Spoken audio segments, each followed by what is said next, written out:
In this video, we're going to test our broadcastable concern, and especially we're going to test those four methods here, so broadcast append to, broadcast prepend to, broadcast replace to, and broadcast remove to.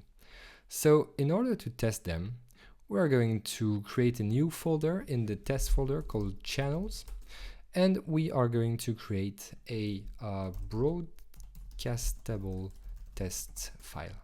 So we're going to require the test helper as usual, and we're going to create our turboclone broadcastable test class that inherits from action cable channel test case here. And what we are going to test first is the broadcast append to method. So we can start writing the test here, and what we're going to do is that we're going to create an article. So let's do that. Content, and we're going to say something. And then we're going to call the broadcast append to method with a streamable name here. And what we want to test is that some HTML is broadcasted through that stream name. So in order to do that, we have the assert broadcast on method that takes as the first argument the name of the stream here, so that should be the same as this one, and that takes as a second argument the HTML that should be generated. And so the question is now, how are we going to generate the HTML that is generated here?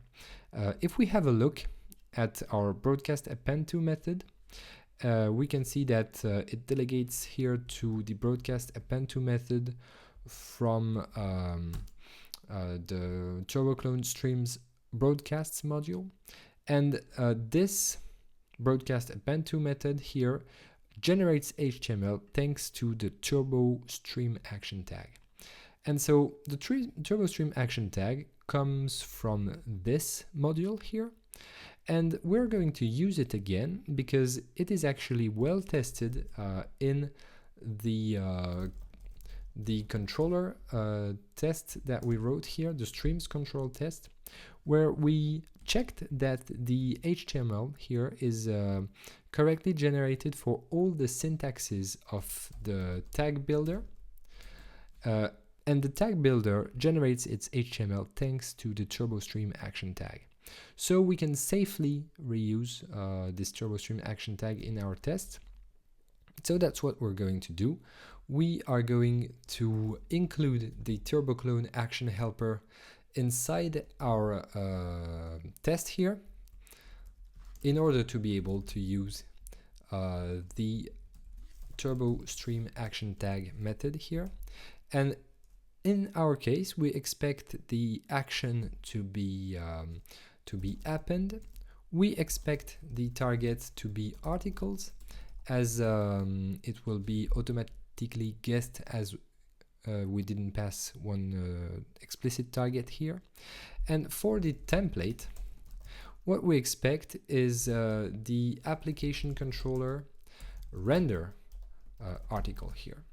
And it's a bit annoying to have to type application controller all the time here to render. So in the test helper, we are going to use the same trick as we used previously.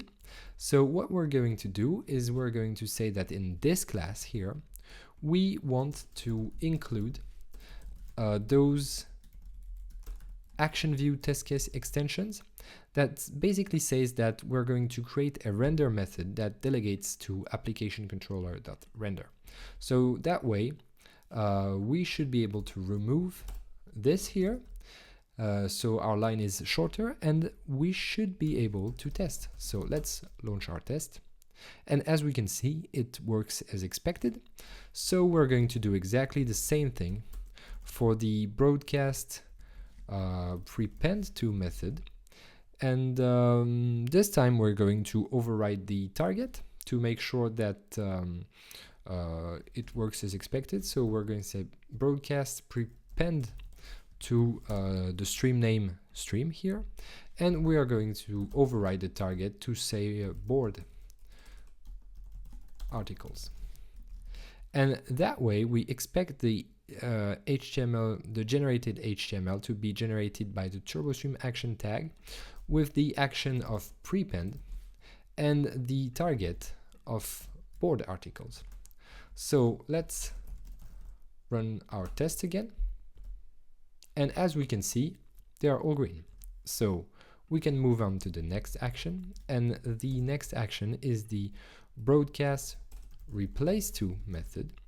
So this time we're not going to override the target, and we're going to use the broadcast replace to method, and it should generate HTML thanks to this TurboStream action tag. The action is replace.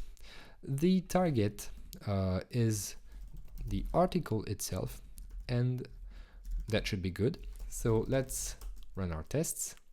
And as we can see, they work as expected. And the last method that we have to test is the broadcast remove to method. So this time we're going to create an article again. We're going to call the broadcast remove to method on this article. And so what we expect is that the HTML here will be generated with the remove action. The target should be converted to the DOM ID of the article, and the template should be nil, as there is no template for the broadcast remove to method. So let's run our tests one last time, and they are all green. So we successfully tested our broadcastable concern.